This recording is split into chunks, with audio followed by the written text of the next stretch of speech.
दक्षिण भारत में प्रधानमंत्री नरेंद्र मोदी का तूफानी दौरा जारी है। आज पीएम मोदी तमिलनाडु, कर्नाटक और तेलंगाना में चुनावी रथ पर सवार होकर आगे बढ़ेंगे। इन 3 राज्यों में लोकसभा की 84 सीटें मौजूद हैं। पीएम मोदी आज करीब 7 घंटे में इन्हीं 84 सीटों को कवर करेंगे। पीएम मोदी की आज की रैलियों की बात करें तो पीएम मोदी सुबह 11:30 बजे तेलंगाना के जगतियाल में रैली करेंगे।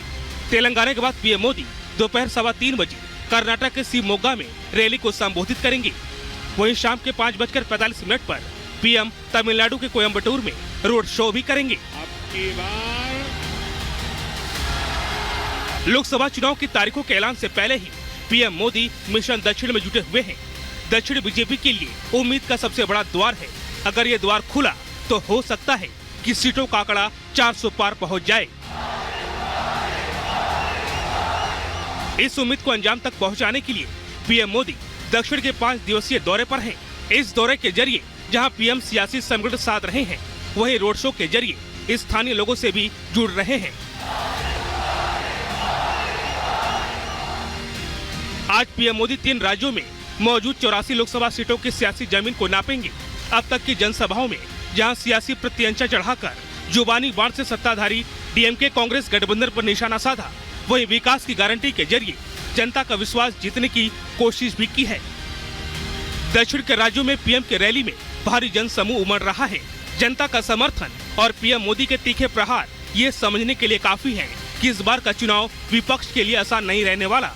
दक्षिण का दुर्ग बीजेपी के लिए बड़ी चुनौती है। कर्नाटक को छोड़कर बीजेपी को अभी तक सिर्फ तेलंगाना में ही सियासी ऑक्सीजन मिल पाई है।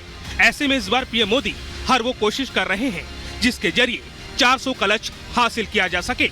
Bureau report, Republic Bharat. उधर बिहार में एनडीए का सीट शेयरिंग फॉर्मूला क्या हो, इसे लगभग तय कर लिया गया है और अब बताया जा रहा है कि अंतिम मोहर लगना बाकी है, जिसके लिए खुद बिहार के मुख्यमंत्री नीतीश कुमार आज दिल्ली आ रहे हैं, जो इस फॉर्मूले पर अंतिम मोहर लगाएंगे। रिपोर्ट आपको दिखाते हैं।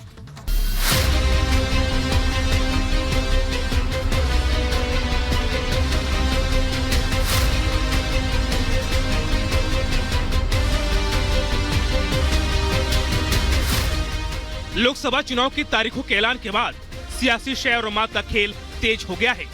बिहार में अब तक बीजेपी का एनडीए और कांग्रेस का एनडीए गठबंधन सीटों का बंटवारा नहीं हो सका है। हालांकि सूत्रों की माने तो एनडीए ने सीट शेयरिंग का फॉर्मूला तय कर लिया है। आज बातचीत के बाद सीट बंटवारे का ऐलान किया जा सकता है। सूत्रों के अनुसार बिहार में एनडीए के सहयोगी दलों में सीटों के बंटवारे को लेकर सहमति बन गई है। आज अंतिम बातचीत के बाद इस फॉर्मूले पर मुहर लग सकती है। सीट बंटवारे को अंतिम रूप देने के लिए मुख्यमंत्री नीतीश कुमार भी आज दिल्ली पहुंच रहे हैं। माना जा रहा है कि आज नीतीश कुमार बीजेपी के आला नेताओं से मुलाकात कर सकते हैं। लिहाजा ऐसे में एनडीए की सीट शेयरिंग के लिए आज का दिन काफी अहम है। माना जा रहा है कि सीट शेयरिंग को लेकर सहमति बनने के बाद एनडीए एक साझा प्रेस कॉन्फ्रेंस कर सकते हैं। एनडीए जिसने बिहार में 2019 के लोकसभा चुनाव में 40 सीटों में से 39 सीटों पर जीत हासिल की, लेकिन अब एलजेपी में टूट के कारण सीट बंटवारे के समझौते तक पहुंचने में परेशानी हो रही है। दरअसल सीट बंटवारे को लेकर जो खबरें सामने आ रही हैं, उसमें बीजेपी 17 सीटों पर चुनाव लड़ना चाहती है। बंटवारे में 15 सीटें जेडीयू, 4 सीटें चिराग पासवान की, एलजेपी रामविलास पासवान और एक सीट पर पशुपति पारस की आरएलजेपी, जीतन राम मांझी की हम और उपेंद्र कुशवाहा की आरएलएम को दी जाएगी। ऐसा भी कहा जा रहा है कि उपेंद्र कुशवाहा और पशुपति पारस एक सीट के ऑफर से नाखुश है। हालांकि अब कहा जा रहा है कि सीट बंटवारे का फार्मूला तय कर लिया गया है। जहाँ तक एनडीए का मामला है, दिल्ली में बैठकों का दौर चल रही है, फाइनल हो जाना चाहिए। सोमवार को ज्वाइंट प्रेस कॉन्फ्रेंस होगा, जिसमें कैंडिडेट का डिक्लेरेशन होगा। बिहार में 7 चरणों 19 अप्रैल, 26 अप्रैल, 7 मई, 13 मई, 20 मई, 25 मई और 1 जून को चुनाव होने हैं। पहले चरण में बिहार की 4 सीटों पर मतदान होगा, तो वहीं दूसरे, तीसरे, चौथे और 5वें चरणों में 5-5 सीटों पर, छठे और 7वें चरण में 8-8 सीटों पर मतदान होना है। Bureau report, Republic Bharat.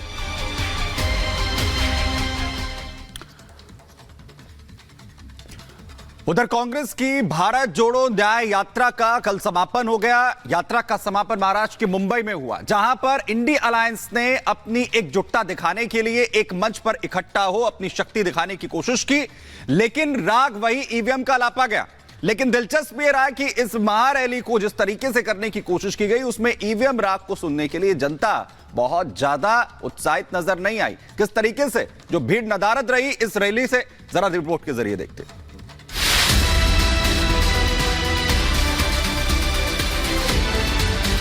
EVM के बिना नरेंद्र मोदी चुनाव नहीं जीत सकता है। अधूरी हसरतों का इल्जाम हर बार हम पे लगाना ठीक नहीं। वफा खुद से नहीं होती, खता ईवीएम की कहते हो।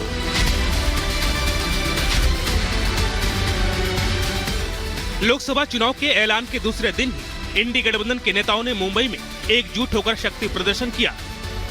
इंडी गठबंधन के नेताओं ने जहां बीजेपी पर तंज कसा, वहीं ईवीएम पर एक बार फिर सवाल खड़े किए।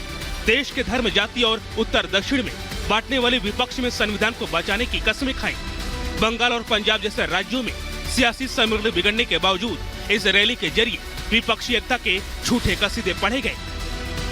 अगर इंडिया मजबूत रहा और हम लोग सिर्फ ये सोच के निकले कि हमने भारत को बचाना है, यहाँ के आईन को बचाना है, यहाँ के इंसान को बचाना है। मुंबई के शिवाजी पार्क में इंडी गठबंधन के नेता इकट्ठे हुए थे शक्ति प्रदर्शन के लिए, लेकिन इस शक्ति प्रदर्शन को देखने वाली भीड़ इकट्ठा नहीं हो सकी। कांग्रेस से जैसे उसके पुराने नेताओं ने किनारा कर लिया, वैसे ही देश की जनता भी इंडी गठबंधन से किनारा करती नजर आ रही है। विपक्ष ने अपनी एकता दिखाने के लिए शानदार मंच सजाया, हजारों लोगों के बैठने की व्यवस्था की, लेकिन अफसोस इस रैली में आधे से ज्यादा कुर्सियां खाली रह गई। इंडी गठबंधन की रैली की कुछ तस्वीरें तेजी से वायरल हो रही हैं, जिसमें साफ देखा जा सकता है कि आगे की कतार को छोड़ दिया जाए तो आधे से ज्यादा कुर्सियां खाली ही पड़ी थी। सूत्रों की माने तो मंच के आसपास जो भीड़ नजर आ रही है वो विपक्षी नेताओं के ही कार्यकर्ता थे। ऐसे में अंदाजा लगाना मुश्किल नहीं है कि देश की जनता को विपक्ष में कितना भरोसा है। इंडी गठबंधन के नेताओं ने जब शिवाजी पार्क में मंच संभाला तो इनका एजेंडा एक ही था। सभी ने एक सुर में ईवीएम और देश की जांच एजेंसियों पर निशाना साधा। राजा की आत्मा ईवीएम में है, हिंदुस्तान की हर संस्था में है, ईडी में है, सीबीआई में है, इनकम टैक्स डिपार्टमेंट में है। मैं आपको बता रहा हूं, ईवीएम के बिना नरेंद्र मोदी चुनाव नहीं जीत सकता है। जहां देश के संवैधानिक संस्थानों को हाईजैक किया जा रहा है, अस्थायी सरकारों को, चुनी हुई सरकारों को, लोकतंत्र में मतदान जो आप लोगों ने किया वैसी सरकारों को खरीदा जा रहा है, ईडी सीबीआई के जरिए डरा करके तोड़ा जा रहा है, गिराया जा रहा है। ईवीएम पर सवाल उठाना विपक्ष की पुरानी फितरत रही है। यही वजह थी कि 2 दिन पहले ही मुख्य चुनाव आयुक्त राजीव कुमार ने ईवीएम से जुड़े तमाम सवालों एवं दावों को खारिज करते हुए वोटिंग मशीनों को 100% सुरक्षित बताया था। इतना ही नहीं, उन्होंने ईवीएम पर सवाल खड़ा करने वालों को अनोखे अंदाज में जवाब भी दिया। अधूरी हसरतों का इल्जाम हर बार हम पे लगाना ठीक नहीं। वफा खुद से नहीं होती, खता ईवीएम की कहते हो। दुश्मनी जमकर करो, लेकिन ये गुंजाइश रहे। दुश्मनी जम के करो, लेकिन ये गुंजाइश रहे, जब कभी हम दोस्त हो जाएं तो शर्मिंदा ना हो। और वैसे भी आजकल जल्दी जल्दी दोस्त बनना और जल्दी जल्दी दुश्मन बनने की प्रक्रिया थोड़ी ज्यादा चल रही है। इंडी गठबंधन की नीति और नियत हमेशा से सनातन विरोधी रही है। कभी राम मंदिर से दूरी तो कभी सनातनियों का अपमान। आलम यह है कि इनके नेता चुनाव में उतरने को तैयार नहीं है। ऐसे में ईवीएम और जांच एजेंसियों पर सवाल खड़े करके ये जनता को बरगलाने की कोशिश कर रहे हैं, लेकिन जनता विपक्ष के मंसूबे को भाप गई है और इसकी गवाही ये खाली कुर्सियां दे रही हैं। Bureau report, Republic Bharat. और वहीं दिल्ली में आज Uttar Pradesh BJP core group की बैठक होने जा रही है और इस बैठक में उत्तर प्रदेश की बची हुई सीटों पर जो है मंथन किया जाएगा। 1 मिनट की रिपोर्ट में आपको दिखाते हैं।